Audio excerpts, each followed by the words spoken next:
Selamat datang di channel Zimar Imam. Seperti biasa, jangan lupa pasang headset kalian. Siapkan kopi dan camilan. Lupakan pahitnya kehidupan. Mari kita dengarkan sambil rebahan. Penembak jitu terbaik. Bab 1309. Hah. Tidak lama setelah Liang berlari keluar, dia tiba-tiba merasakan tubuhnya bergetar, dan energi kemarahan yang mengalir di tubuhnya bergema, dan kekuatan tak terbatas mulai muncul. Terobosan. Ang Li pernah mencoba menerobos sebelumnya di Pulau Terapung, namun gagal. Peluang adalah hal yang sangat luar biasa. Mungkin buah kiwi, mungkin harta karun, keterampilan rahasia, atau mungkin seperti Ang Li sekarang. Tekanan mental pada Lian masih sangat tinggi dalam pertarungan dengan orang kuat di alam suci tingkat 9. Tekanan besar inilah yang memungkinkan dia menerobos penghalang dan mencapai alam suci tingkat kelima. Faktanya, meskipun demikian, Lian telah membuat persiapan untuk menerobos ke alam suci tingkat kelima. Terobosan tinggal satu langkah lagi, dan tekanan mental yang sangat besar yang disebabkan oleh pertarungan dengan Patuama hanya tinggal satu langkah lagi. Tampaknya tidak terduga, tetapi juga terjadi secara alami. Lian diam-diam senang. Jika dia melawan Patuama lagi, tidak hanya peluang menangnya akan meningkat, tapi peluang menyelamatkan nyawanya juga akan lebih besar. Namun, Li tidak cukup bodoh untuk berbalik dan terus bertarung dengan Patuama.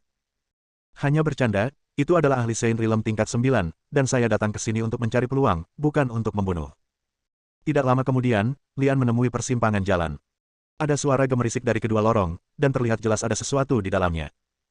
Kita sudah sampai di sini, tapi Patuama masih memotong jalan di belakang, jadi Lian harus memilih jalan untuk pergi. Sebelum Lian dapat membuat pilihan, dia melihat bayangan terbang tiba-tiba muncul dari lorong kiri dan menyerangnya secara naluriah berteleportasi untuk menghindarinya. Laba-laba berwajah manusia. Salah. Lian diam-diam terkejut saat melihat targetnya. Dia pernah bertarung dengan laba-laba berwajah manusia sebelumnya, tapi makhluk di depannya jelas bukan laba-laba berwajah manusia. Hanya saja, orang ini tidak marah sama sekali, dan dia terlihat seperti zombie. Zombie yang merangkak. Meski terbaring di sana, gerakannya sangat cepat. Lian baru saja berteleportasi untuk menghindarinya, dan pihak lain mengikutinya seperti bayangan dan menyusulnya. Dia memilih untuk menghindarinya karena dia tidak melihatnya dengan jelas sekarang. Sekarang dia melihatnya dengan jelas kali ini, Lian bersikap sopan dan menyerang dengan telapak tangan Tathagata. Terdengar suara, pop. Zombie yang merangkak itu terlempar dari dinding gua dan terjatuh. Setelah mendarat, dia berdiri lagi dan Ang Li menerkamnya. Lian sedikit mengernyit dan menemukan bahwa tubuh zombie yang merangkak telah bermutasi dan sangat keras. Telapak tangan tadi tidak menyebabkan kerusakan berarti padanya. Melihat lawan menyerang lagi, Ang Li harus merunduk dan terus menghindar, diam-diam mengamati kelemahan para zombie yang merayap. Di saat yang sama, Lian juga memperhatikan jalan di belakangnya agar tidak diserang dari kedua sisi dan tiba-tiba diserang oleh Patuama. Cek. Cek. Lubang tempat keluarnya zombie yang merangkak mengeluarkan suara-suara aneh, seolah-olah seorang komandan sedang mengarahkan pertempuran. Ang Li menduga pasti ada zombie merangkak yang lebih kuat di dalam gua, dan jumlahnya lebih dari satu. Benar saja, begitu teriakan itu berakhir, terdengar suara, desir, dan lebih dari selusin sosok terbang keluar dari gua, semuanya merangkak sebagai zombie, dan masing-masing lebih kuat dari yang pertama melompat keluar. Suara samar terus terdengar dari dalam gua, dan kemudian zombie merangkak yang berukuran 2 kali lipat dari yang lain keluar dari gua. Raja Zombie yang merangkak. Lian memberi nama pada pihak lain. Setelah Raja Zombie merangkak keluar dari gua, dia tidak melihat langsung ke arah Lian. Sebaliknya, dia melirik ke gua di sebelahnya secara tidak sengaja, lalu menatap Lian dengan tatapan lapar dan mengeluarkan tangisan aneh dari mulutnya. Mata Lian berbinar sedikit, dan dia menyadari bahwa ada sesuatu di gua lain yang tabu bagi zombie merangkak. Zombie merangkak yang baru saja dia lawan akan menjadi lambat dan ragu-ragu setiap kali mereka mendekati pintu masuk gua lain. Bahkan Raja Zombie yang merangkak pun tabu. Lian tidak ingin memprovokasi makhluk di gua lain, tetapi pada saat ini, suara lain datang dari lorong di belakangnya. Patuama mengejarnya. Ang Li harus membuat pilihan. Dia menghindar untuk menghindari serangan zombie yang merayap dan memasuki lorong lain. Benar saja, para zombie yang merayap baru saja berkumpul di pintu masuk gua, namun tidak ada yang berani masuk. Terutama Raja Zombie yang merangkak, dia semakin marah dan berteriak. Lian tidak terburu-buru untuk masuk lebih dalam. Begitu dia bersembunyi di pintu masuk gua, dia melihat lelaki tua melompat keluar dari jalannya. Zombie yang merangkak baru saja kehilangan mangsanya, dan mereka merasa tertekan dan marah. Tiba-tiba, Patuama berlari keluar, langsung mengalihkan perhatian para zombie yang merangkak itu. Cek, cek. Raja Zombie yang merangkak mengeluarkan teriakan aneh dari mulutnya dan memerintahkan zombie yang merangkak untuk mengelilingi Patuama terlebih dahulu, dan secara khusus mengatur dua untuk menjaga pintu masuk gua tempat Lian berada untuk mencegah Patuama melarikan diri. Patuama hanya mencibir saat melihat zombie-zombie yang merayap tersebut. Ketika salah satu zombie yang merayap itu menyerangnya, Patuama hanya menamparnya dengan santai, dan terdengar suara pop dan kepala zombie yang merangkak itu pun terlempar ke atas. Titik. Seperti yang diharapkan dari ahli Sein Rilem tingkat 9, kekuatannya luar biasa bahkan zombie merangkak yang bermutasi tidak dapat menahan pukulannya. Tahukah Anda, kepala adalah salah satu bagian tersulit dari zombie yang merangkak. Hah? Mata Lian berbinar saat dia mengamati dalam kegelapan, dan dia menemukan bahwa pada saat yang sama ketika zombie yang merangkak itu tertembak di kepala, sebuah kristal biru seukuran buah kenari meledak dari kepalanya dan mendarat tidak jauh darinya. Kristal, nukleasi. Lian penasaran dan merasa kristal itu berguna baginya. Jarak mereka hanya beberapa meter. Lian bisa mengulurkan tangan dan mengambil kristal di tangannya. Namun, Pak Tuama adalah orang kuat di alam suci tingkat 9, dan gerakan sekecil apapun yang dilakukan Lian akan membuat dia terpapar pada Pak Tuama. Oleh karena itu, Lian merasa gatal dan tidak pergi mengambil kristal tersebut, melainkan terus menonton pertarungan tersebut. Melihat anak buahnya terbunuh, Raja Zombie yang merangkak itu sangat marah dan berteriak keras. Lebih dari selusin zombie yang merangkak bergegas menuju Pak Tuama pada saat yang bersamaan. Pada saat yang sama, langkah kaki yang cepat datang dari lorong yang terlindung, dan zombie yang merangkak keluar satu demi satu. Biarkan aku pergi, sangat. Lian diam-diam terkejut. Jumlah zombie yang merayap tiba-tiba melonjak hingga ratusan, memenuhi ruang kecil di luar. Meski begitu, masih ada zombie merangkak yang keluar dari lorong lain, dan tidak diketahui berapa banyak zombie merangkak yang ada di dalamnya. Sebagai ahli Saint Realm tingkat 9, Pak Tuama awalnya mengabaikan zombie yang merayap, tetapi tiba-tiba menghadapi zombie merangkak yang tak terhitung jumlahnya membuat kulit kepalanya mati rasa. Retakan. Setelah membunuh dua laba-laba merangkak dengan lambaian telapak tangannya, Pak Tuama terbang kembali ke jalan semula. Bukannya aku ingin melarikan diri, tapi jalan itu bisa membatasi jumlah laba-laba yang merayap. Pak Tuama tidak harus menghadapi begitu banyak zombie yang merayap sekaligus, dan dia bisa bertarung dengan mudah. Ang Li tidak berniat untuk terus menonton pertandingan tersebut. Dilihat dari situasi saat ini, Pak Tuama memiliki peluang menang yang lebih besar. Sementara Pak Tuama terganggu, Lian mengulurkan tangan dan mengambil kristal itu, lalu berbalik dan berjalan menuju risiko yang tidak diketahui. Bab 1310. Cek, cek. Seorang manusia, manusia yang murni. Sudah berapa tahun? Saya tidak dapat mengingat dengan jelas. Sudah terlalu lama saya tidak meminum darah manusia murni. Hari ini saya akhirnya bisa makan lengkap. Petik 2. Suara dingin bergema dari dalam gua. Lian menyorotkan senternya dan menemukan sesosok makhluk tergeletak di atap gua, tampak seperti tikus, dengan sepasang sayap berdaging dan gigi tajam menonjol dari mulutnya. Kelelawar vampir. Kelelawar vampir sebesar manusia dewasa. Kelelawar vampir ini pasti kekurangan gizi. Saking kurusnya, hanya tinggal segelintir tulang saja, seolah-olah akan tertiup angin. Sial, matikan lampunya. Kelelawar vampir itu tiba-tiba memasang sayapnya di depan matanya dan berteriak pada saat yang bersamaan. Jeritan itu adalah serangan sonik dan tidak berpengaruh pada Lian, tapi senternya rusak. Akan lebih mudah jika orang ini takut pada cahaya. Lian berdiri di sana dengan tenang dan bertanya, apa yang ada di dalam gua ini dan kemana tujuannya? Manusia bodoh, menanyakan pertanyaan membosankan seperti itu ketika mereka akan mati. Kelelawar vampir itu mencibir dan mengikuti khotbahnya. Oke. Suasana hatiku sedang bagus hari ini, jadi aku akan memberitahumu. Peluang terbesar di gua ini adalah bunga kelelawar dan harta karun yang telah saya kumpulkan selama bertahun-tahun, dan gua ini mengarah ke Tutut. Ini adalah rahasia yang tidak bisa saya ceritakan kepada Anda. Rahasia. Menurutku kamu tidak tahu kemana arah gua ini, kan? Karena kamu belum pernah meninggalkan gua ini. Lian berkata dengan nada mengejek. Siapa bilang aku belum pergi? Aku pergi sekali. Omong kosong apa yang aku bicarakan denganmu? Pergilah ke neraka. Kelelawar vampir itu meraung dan tiba-tiba menyerang Lian. Lian telah mengambil tindakan pencegahan, dan telapak tangan Tathagata diam-diam memancarkan cahaya Buddha kemasan. Dengan bantuan cahaya Buddha kemasan yang redup ini, Lian menemukan kelelawar kecil yang tak terhitung jumlahnya menyerangnya, tetapi kelelawar vampir besar itu baru saja menghilang. Kemana perginya kelelawar besar itu? Apakah kelelawar kecil ini adalah inkarnasinya? Wow!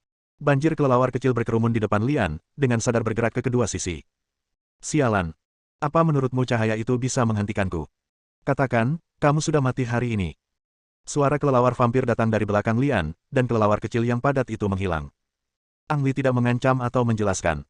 Itu hanya membuang-buang waktu. Dia selalu menjadi aktivis. Sekarang telah dipastikan bahwa kelelawar vampir takut pada cahaya, selanjutnya. Bintang-bintang akan bersinar. Cahaya bintang yang menyilaukan tiba-tiba menerangi seluruh gua, diiringi dengan jeritan dan suara kelelawar vampir yang melarikan diri. Nak, aku pasti akan kembali, dan aku pasti akan membunuhmu. Kelelawar vampir mengancam sebelum pergi, tetapi mengapa ancaman ini sangat mirip dengan ancaman serigala tertentu? Ang Li sengaja mengusir kelelawar vampir tersebut. Selain memberinya kesempatan untuk mendapatkan akses ke gua kelelawar, itu juga karena Pak Tuama. Zombie yang merayap itu bukan tandingan Pak Tuama, tapi bagaimana jika ada kelelawar vampir yang marah yang ditambahkan ke dalamnya? Diperkirakan Pak Tuama akan terjebak di sana untuk sementara waktu. Selain takut cahaya, kelelawar vampir sebenarnya juga tidak sekuat itu, apalagi di gua yang gelap ini lebih kondusif untuk pertarungannya. Lian menyesuaikan kilauan cahaya bintang ke tingkat terendah, dan cahaya redup bersinar dari telapak tangannya, meneranginya seperti senter. Seni bela diri yang mendalam seperti kekuatan langit berbintang sebenarnya digunakan oleh Lian seperti senter. Jika penyihir wanita mengetahui hal ini, saya bertanya-tanya apakah dia akan begitu marah hingga dia akan muntah darah. Bunga kelelawar merupakan bunga yang sangat berbau, badan bunganya terlihat seperti pohon sulur, yang menutupi seluruh gua. Terdapat puluhan bunga mirip trompet pada sulur tersebut, dan warna hitamnya agak merah bau. Saat Lian menemukan bunga kelelawar, bunga tersebut masih dalam kuncup, namun dalam sekejap, mekar satu demi satu, seolah menyambut kedatangan Lian. Selain jelek dan berbau, bunga kelelawar ini mengandung banyak energi sehingga bunganya mulai bertebaran ke segala arah. Peluang. Lian tidak akan pernah menyia-nyiakannya. Dia segera duduk bersila dan menggunakan kekuatan bintang untuk menyerap kekuatan serbuk sari. Mungkin karena kecepatan penyerapan Lian yang terlalu cepat, bunga kelelawar yang mekar segera layu dan layu satu demi satu, dan sulur bunga seolah-olah telah tersedot nutrisinya. Setiap akar menjadi kering dan kemudian jatuh ke tanah. Lian hanya merasa energi sejati tubuhnya jauh lebih berlimpah. Dia baru saja dipromosikan ke alam suci tingkat kelima, dan sekarang dia telah mencapai tahap tengah alam suci tingkat kelima. Setelah tanaman merambat bunga hancur, sebuah lubang samping terungkap, yang berisi harta karun kelelawar vampir. Batuk. Lian hanya melihat sekali dan terbatuk-batuk, tidak menunjukkan minat pada harta karun ini. Yang disebut harta karun hanyalah tengkorak manusia atau berbagai makhluk. Di mata Lian, tidak ada bedanya dengan sampah. Setelah ragu-ragu sejenak, Ang Li meninju atap gua, menyegel Batikev dari dalam, dan kemudian terus bergerak maju. Dalam beberapa saat, Lian keluar dari gua.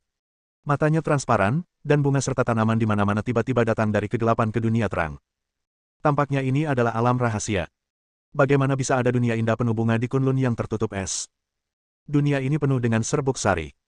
Bahkan tanpa latihan yang disengaja, serbuk sari masuk ke dalam tubuh melalui rongga hidung atau pori-pori kulit, dan dapat mengubah fisik seseorang, membuatnya menjadi lebih kuat tanpa terlihat. Tolong. Siapa di sana? Cepat datang dan selamatkan aku. Jeritan menyedihkan datang dari kejauhan. Lian, yang baru saja berencana mencari tempat untuk duduk dan berlatih, mencari suaranya dan tersenyum pahit. Raja Banteng Hitam. Siapakah orang yang berlari dan berteriak jika dia bukan Raja Kerbau Hitam? Ketika berada di puncak gunung, Raja Sapi Hitam hanya berada di alam suci tingkat kedua, tetapi sekarang ia telah menembus ke alam suci tingkat ketiga, dan ada tanda-tanda samar untuk menerobos ke alam suci. Tingkat keempat dari alam suci. Tampaknya Raja Sapi Hitam tiba di sini lebih awal dari Lian dan menyerap kekuatan serbuk sari. Mengejar Raja Banteng Hitam adalah seorang pria yang mengenakan baju besi dan memegang senjata tinggi, seperti prajurit kuno dari film. Namun prajurit kuno ini agak pendek, kurang dari 1 meter. Prajurit kuno, yang tingginya kurang dari 1 meter, mampu memburu Raja Sapi Hitam karena dia memiliki budidaya alam suci tingkat keempat. Jika bukan karena perlindungan cincin hidung berlian, Raja Sapi Hitam pasti sudah lama mati ketika dia dikejar oleh master dari alam suci tingkat keempat. Bahkan dalam situasi putus asa ini, Raja Sapi Hitam akan menarik napas dalam-dalam setiap beberapa langkah, dan bahkan akan menundukkan kepalanya untuk mengambil seteguk besar bunga, menggigitnya beberapa kali di mulutnya, dan menelannya ke dalam perutnya. Tidak mungkin, tingkat budidayanya terlalu rendah. Jika bisa menerobos lagi, peluangnya untuk menyelamatkan nyawanya akan lebih besar. Tingkah laku Raja Sapi Hitam yang menginjak-injak lautan bunga benar-benar membuat marah prajurit kurcaci di belakangnya. Aku akan mengupas kulit sapimu, meminum darah sapimu, dan mengubur tulangmu di bawah lautan bunga ini untuk makanan. Mabi, ini pun tidak bisa mengkompensasi kerugian yang kamu sebabkan. Bab 1311. Prajurit kurcaci di alam suci tingkat keempat benar-benar menghancurkan Raja Sapi Hitam. Ketika Raja Sapi Hitam menggunakan cincin hidung untuk memukul prajurit kurcaci itu lagi, dia tidak tahu metode apa yang digunakan prajurit kurcaci itu cincin hidung dan kemudian memukulnya lagi dengan backhandnya. Melenguh. Raja Sapi Hitam menjerit kesakitan dan terkena cincin hidung di pantatnya. Bokong aslinya yang bulat segera membengkak dan dia jatuh ke tanah dengan bunyi celepuk. Lihat kemana tujuanmu. Prajurit pendek itu mencibir, mengeluarkan pisau dari pinggangnya dan memukul kepala banteng itu. Mo. Raja Banteng Hitam berteriak putus asa. Kapan? Pedang prajurit kurcaci itu diblokir. Dia sangat terkejut sehingga dia mundur. Dia menjauhkan diri dari Raja Sapi Hitam dan melihat ke atas. Pedang terbang. Begitu Raja Sapi Hitam melihat pedang terbang tergantung di udara, dia langsung menjadi bersemangat. Terlepas dari rasa sakit di pantatnya, dia mengambil cincin hidungnya dan berlari ke arah Lian. Raja manusia, kamu di sini, Lao Hei, aku sangat merindukanmu. Bukankah itu mati rasa? Pergilah. Lian menendang Raja Sapi Hitam yang ingin bergesekan dengannya, dan kemudian matanya tertuju pada prajurit pendek itu. Dengan serangan pedang tadi, Lian bisa saja langsung membunuh prajurit kurcaci itu. Namun, dari perkataan prajurit kurcaci, terdengar bahwa dia tinggal di sini, jadi Lian harus berhati-hati. Anda tidak dapat melakukan apapun sampai Anda menemukan jawabannya. Apakah kamu keluar dari lorong itu? Prajurit kurcaci tidak merasa takut setelah melihat Lian, tetapi ada pula yang terkejut. Lian berkata sambil tersenyum, "Ya, saya datang dari sana." "Apakah kamu tidak bertemu kelelawar?" tanya prajurit kurcaci itu dengan ragu. "Ya, dan aku juga bertemu dengan beberapa zombie yang merayap," jawab Ang Li. "Tapi kamu sebenarnya bisa datang ke sini hidup-hidup." Prajurit kurcaci itu mengerutkan kening, tampak semakin bingung. Lian terbatuk ringan dan berkata, "Sepertinya aku masih hidup." Prajurit kurcaci itu ragu-ragu dan berkata, "Lupakan, ikut aku." Saat dia berbicara, dia menyarungkan pisaunya dan menambahkan, "Bawalah sapi itu bersamamu. Jika kamu lapar, kamu bisa mendapatkan daging sapi." Raja Sapi Hitam bergidik ketika mendengar ini, dan bersembunyi di belakang Lian dan berkata, "Raja Manusia, jika kamu ingin pergi, kamu boleh pergi, tetapi aku tidak akan pergi." Prajurit kurcaci itu tiba-tiba berkata dengan dingin, "Saudara-saudara kita bekerja keras untuk merawat taman ini, tetapi kamu menghancurkan taman itu segera setelah kamu tiba di sini. Apa menurutmu aku akan menahanmu di sini?" Lian mendengar maksud prajurit kurcaci itu. Jika Raja Kerbau Hitam hanya menghisap sedikit serbuk sari, maka dia akan memaafkannya. Tapi masalah utamanya adalah Raja Kerbau Hitam memakan banyak bunga dan menginjak-injak serta menghancurkan banyak bibit bunga. Inilah yang tidak bisa dimaafkan oleh prajurit kurcaci. "Sapi serakah." Lian mengomel. "Aku lapar," kata Raja Sapi Hitam dengan ekspresi sedih. Lian menghela nafas diam-diam. Dia tahu bahwa Raja Sapi Hitam berkembang terlalu cepat, dan fungsi tubuhnya membutuhkan energi yang sangat besar untuk diisi ulang. Menyingkirkan pedang roh Tianshan, Lian menoleh ke arah Raja Sapi Hitam dan berkata, "Ikuti aku." "Oh." Raja Sapi Hitam dengan enggan menyetujuinya, dan setelah berjalan beberapa saat, dia berbisik. "Raja Manusia, aku selalu merasa ini jebakan. Ayo kembali. Bagaimana jika ini sebuah kesempatan?" Lian bertanya. Raja Sapi Hitam ragu-ragu sejenak dan berkata, "Bahkan jika ini adalah kesempatan, saya tidak perlu memperjuangkannya. Coba pikirkan, ada begitu banyak bunga di sini, dan kita dapat meningkatkan budidaya kita hanya dengan mencari tempat. Untuk menyerap serbuk sari, mengapa kita harus memilih tempat yang jauh? Apakah kamu takut?" "Tidak, anjing takut. Kamu takut." "Aku tidak melakukannya, aku benar-benar tidak melakukannya, aku bersumpah. Jika kamu berbohong, aku akan memanggang satu kaki dagingmu dan memakannya." "Oke, kuakui aku takut. Raja Manusia, kamu benar-benar harus mempertimbangkanku, ini pasti jebakan." Di tengah perselisihan, Lian dan Raja Sapi Hitam digiring keluar dari lautan bunga oleh prajurit kurcaci. Prajurit kurcaci itu mengeluarkan sebuah tanda dan melambaikannya di kehampaan. Ruang itu berfluktuasi seperti riak air, dan kemudian sebuah pintu muncul. Gerbang ini tingginya ratusan meter, sangat megah dan mendominasi, seperti gerbang surgawi. "Masuk." Prajurit kurcaci itu kembali menatap Lian dan Raja Sapi Hitam, tapi tidak melihat gerakan apapun darinya. Pintu yang mengarah langsung ke Yun Xiao terbuka dengan sendirinya. Lebarnya tidak besar, hanya setara dengan celah dibandingkan dengan Tianmen yang besar ini, tetapi cukup untuk dua orang berjalan berdampingan. Ketika dua orang dan seekor sapi masuk, pintunya tertutup dengan sendirinya dan menghilang ke dalam kehampaan, seolah-olah tidak ada apa-apa. Lian dan Raja Sapi Hitam tercengang. Berdiri di depan mereka adalah 7 prajurit pendek yang persis sama dalam hal tinggi, penampilan dan pakaian. Jika Ang Li dan Raja Sapi Hitam tidak mengikuti salah satu prajurit kurcaci, mereka akan salah mengira itu hanya untuk menutup-nutupi. Apa artinya? Kembar 7. 7 kurcaci, apakah itu berarti ada putri salju di dalamnya? Putri salju tidak melakukannya. Faktanya, setelah berjalan melewati gerbang, bagian dalamnya benar-benar berkabut, dan pemandangan sekitarnya sama sekali tidak jelas, kecuali 7 prajurit kurcaci di depannya. "Kitua, apakah kamu yakin tidak membawa orang yang salah?" salah satu dari mereka bertanya. Laoki menjawab, "Sapi itu beruntung. Ia melewati jalur langsung dan tidak menemui hambatan. Kekuatannya rendah, jadi Anda bisa mengabaikannya." "Oh benar. Sapi itu merusak taman bunga kita. Jika nanti semua orang lapar, kita bisa memanggangnya." "Apa? Berani menghancurkan taman bunga kita? Makanlah. Bahkan menjadikannya daging sapi panggang utuh tidak akan membuatku marah. Saudaraku, menurutku lebih baik dibuat menjadi daging sapi kering, supaya kita bisa makan sepotong kecil setiap hari untuk menghilangkan ki kita secara perlahan." Apa yang dikatakan Lao Liu benar, sudah beres, ayo kita buat menjadi daging sapi yang dikeringkan di udara. Ketujuh kurcaci itu mulai berbicara satu sama lain, masing-masing menjadi lebih marah dari yang lain. Beberapa dari mereka hanya mengeluarkan pisau dan garpu dan bersiap untuk memotong sepotong daging di tempat untuk melampiaskan amarah mereka. Raja Sapi Hitam sangat ketakutan sehingga dia bersembunyi di belakang Lian dan menggigil, tidak berani menatap langsung ketujuh kurcaci itu. Lian tahu bahwa ketujuh kurcaci ini hanya menakuti Raja Sapi Hitam. Jika tidak, dia akan mengambil tindakan daripada hanya berdiri di sana dan berbicara. Laoki, yang telah membawa Lian, menunggu yang lain untuk melampiaskan amarahnya, dan kemudian secara resmi memperkenalkan Lian. Baru pada saat itulah Lian menyadari bahwa jalan yang dipilihnya adalah yang paling sulit. Terutama kelelawar vampir level, bahkan mereka yang berada di alam suci tingkat 9 mungkin tidak bisa melewatinya. Batuk. Ang Li bisa dikatakan mampu melewati ujian melalui tipu daya, namun siapa yang berani mengatakan bahwa tipu daya bukanlah suatu bentuk kekuatan. Segera, Ang Li mengetahui dari 7 kurcaci bahwa mereka menyebut diri mereka budak bunga. Tanggung jawab utama mereka adalah menjaga lautan bunga yang tak ada habisnya di luar, dan mereka juga memiliki misi tersembunyi. Selamat telah lulus ujian, kamu sekarang dapat berpartisipasi secara resmi dalam uji coba. Bos kurcaci berjalan ke arah Lian dan berkata dengan wajah serius. Cobaan? Cobaan apa? Tepat ketika Lian bingung, ketujuh kurcaci itu tiba-tiba berpencar, berdiri di 7 arah berbeda, dan kemudian masing-masing dari mereka mengeluarkan tablet giok di tangan mereka. Bab 1312.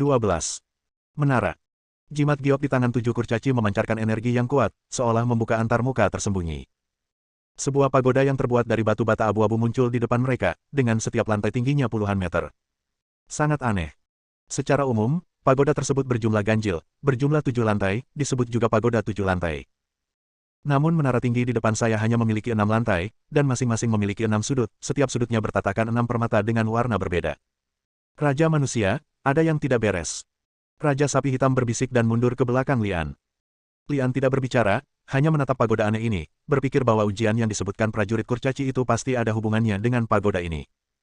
Pagoda ini membutuhkan upaya gabungan dari 7 prajurit kurcaci untuk membukanya, tidak ada satupun yang hilang. Secara tak kasat mata menambah misteri pagoda. Setelah pagoda heksagonal ditampilkan sepenuhnya, ketujuh kurcaci berkumpul di depan Lian lagi. Bos berbicara, menara ini disebut Menara 6 Jalan, juga dikenal sebagai Menara Reinkarnasi. Setiap lantai mewakili sebuah jalan, dan itulah cobaan yang akan Anda hadapi. Anda akan menghadapi kehidupan masa lalu, kehidupan sekarang, dan masa depan Anda di menara. Petik 2. Mengapa kita perlu melakukan uji coba? Sela Raja Sapi Hitam. Bos melirik Raja Sapi Hitam dan berkata, setiap orang yang datang ke sini harus berpartisipasi dalam uji coba ini. Bagaimana jika kita tidak berpartisipasi? Raja Sapi Hitam bertanya, nadanya terdengar sangat keras, tapi dia terus bersembunyi di belakang Lian dan menolak untuk keluar. Bos tersenyum tipis, pergilah ke tempat asalmu. Jika kamu benar-benar tidak ingin berpartisipasi, tidak ada yang akan menghentikanmu. Kedengarannya dia sedang menjawab pertanyaan Raja Banteng Hitam, tapi lebih seperti dia sedang berbicara dengan Lian. Uji coba bersifat sukarela dan Anda dapat memilih untuk berpartisipasi atau tidak. Pergilah ke tempat asalmu, artinya jika kamu tidak berpartisipasi, kamu dapat kembali sekarang. 6 jalur reinkarnasi, masa lalu, sekarang dan masa depan. Yang lebih dipedulikan Lian adalah hasil dari keikutsertaan dalam uji coba. Apa yang saya dapatkan jika saya mengikuti uji coba? Apa yang bisa kamu dapatkan dari masa lalu, hari ini, dan masa depan adalah dirimu sendiri. Hasil memasuki menara reinkarnasi berbeda untuk setiap orang, jadi saya tidak dapat menjamin apapun di sini. Mungkin Anda baru saja masuk dan tidak memperoleh apapun. Mungkin, Anda bisa mengintip ke masa depan dan mengetahui nasib Anda terlebih dahulu. Mungkin Anda bisa mendapatkan harta karun. Ini tidak pasti. Petik 2. Cih, karena itu belum tentu pasti, lalu mengapa kita harus mengambil risiko ini? Itu akan selalu terjadi di masa depan, jadi apa gunanya mengetahuinya sekarang?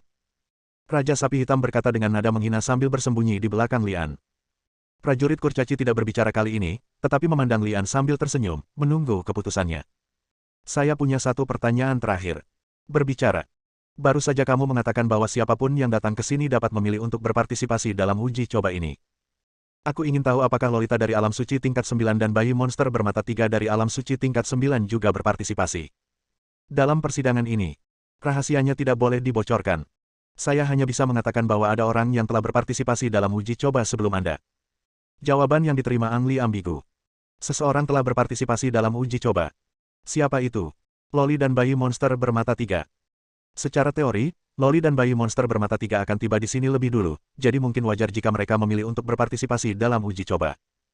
Terutama Loli, dia pasti ingin melihat masa depannya dan melihat apakah dia bisa menerobos ke alam suci. Sedangkan untuk bayi monster bermata 3, dia pasti punya keinginannya sendiri. Berapa lama yang lalu? Mungkin Loli dan bayi monster bermata 3 tidak datang ke sini sama sekali, melainkan pergi ke tempat lain. Siapa yang bisa menjamin hal itu? Saya akan berpartisipasi. Setelah ragu-ragu sejenak, Lian membuat keputusan. Raja manusia, kamu harus berpikir hati-hati. Ini mungkin hanya jebakan. Sejujurnya, menurutku kita harus pergi dari sini. Raja Sapi Hitam berkata dengan gugup. Lian mengabaikan Raja Sapi Hitam dan berjalan menuju menara reinkarnasi. Melihat hal ini, Raja Sapi Hitam buru-buru mengikutinya sambil mengertakkan gigi dan berkata, Raja Manusia, akulah Niu yang paling setia. Karena kamu ingin masuk dan mengambil risiko, maka Lao Niu akan menemanimu. Tidak. Segera, seorang prajurit musuh melompat keluar dan menghalangi jalan Raja Sapi Hitam. Apa yang kamu lakukan? Raja Sapi Hitam buru-buru melompat mundur, menjauhkan diri dari lawannya dan mencibir, bagaimana dengan itu? Aku tahu ini jebakan, kan? Prajurit kurcaci itu mendengus dingin dan berkata, hanya satu orang yang bisa masuk dalam satu waktu, bukan dua orang pada saat yang sama. Hanya satu orang yang boleh masuk dalam satu waktu. Aturan macam apa ini? Silakan lihat ke belakang dan lihat seberapa besar menaranya. Sekalipun 100 orang masuk sekaligus, tidak akan pernah ramai. Kecuali jika Anda membiarkan kami berdua masuk pada saat yang sama, ini jebakan. Raja Sapi Hitam meraung dengan sedikit gelisah. Prajurit kurcaci itu tidak berkata apa-apa, tapi perlahan mencabut pedang dari pinggangnya. Artinya sangat jelas. Jika Raja Sapi Hitam ingin memaksa masuk, dia hanya bisa menggunakan pedang ini untuk menantangnya. Lian kembali menatap Raja Banteng Hitam, tidak berkata apa-apa, hanya berbalik dan terus berjalan ke depan. Raja Manusia, tunggu sebentar. Raja Sapi Hitam tiba-tiba berteriak, mengertakkan gigi dan berkata, Raja Manusia, biarkan aku masuk dulu. Aku akan menjelajahi jalannya dulu. Jika ini benar-benar jebakan, kamu bisa berhati-hati. Lian berbalik dan memandang Raja Sapi Hitam dengan heran, dan segera memahami apa yang telah direncanakan Raja Sapi Hitam. Jika menara reinkarnasi ini adalah jebakan, Lian masih bisa menemukan cara untuk menyelamatkan Raja Sapi Hitam jika dia tetap berada di luar. Faktanya, tujuan sebenarnya dari Raja Sapi Hitam adalah dia tidak ingin tinggal bersama ketujuh kurcaci itu. Dia takut dia benar-benar akan berubah menjadi daging sapi kering setelah Lian masuk. Jika memang ada peluang di menara reinkarnasi, maka mungkin tidak perlu takut pada 7 prajurit kurcaci setelah mendapatkan kesempatan tersebut. Aturannya hanya mengatakan bahwa hanya satu orang yang boleh masuk dalam satu waktu, tetapi tidak mengatakan siapa yang harus masuk terlebih dahulu, sehingga Raja Sapi Hitam berhasil berjalan di depan Lian dan memasuki menara reinkarnasi. Lian berdiri di luar dan menunggu. Awalnya dia mengira Raja Sapi Hitam akan tinggal di dalam untuk waktu yang lama, tetapi siapa yang tahu bahwa Raja Sapi Hitam keluar begitu dia masuk. Salah. Orang yang keluar memanglah Raja Sapi Hitam, namun sosoknya telah turun beberapa kilogram. Wajahnya tampak lelah dan perubahan-perubahan hidup, seolah-olah telah dialaminya seumur hidup. Selain itu, Raja Sapi Hitam menerobos dan mencapai alam suci tingkat keempat. Li tidak bisa menjelaskan apa yang terjadi pada Raja Sapi Hitam di menara reinkarnasi, namun menurutnya, Raja Sapi Hitam tidak akan pernah tinggal di menara reinkarnasi lebih dari 10 detik. Raja Renren, apakah kamu masih di sini? Raja Sapi Hitam bertanya tanpa alasan, seolah dia sudah lama berpisah dari Lian. Aku masih di sini. Lian mengangguk sebagai jawaban. Tepat ketika dia hendak bertanya kepada Raja Sapi Hitam apa yang terjadi di dalam, dia melihat Raja Sapi Hitam berlutut di tanah sambil menjatuhkan diri, seolah-olah dia telah kehabisan tenaga. Energi. Seorang prajurit kurcaci melangkah maju dan memberi makan Raja Sapi Hitam sepotong kelopak bunga, lalu memberinya minum air. Raja Sapi Hitam pulih dengan cepat, tetapi ketika ia melihat kembali ke menara reinkarnasi, matanya penuh takut. Bersambung.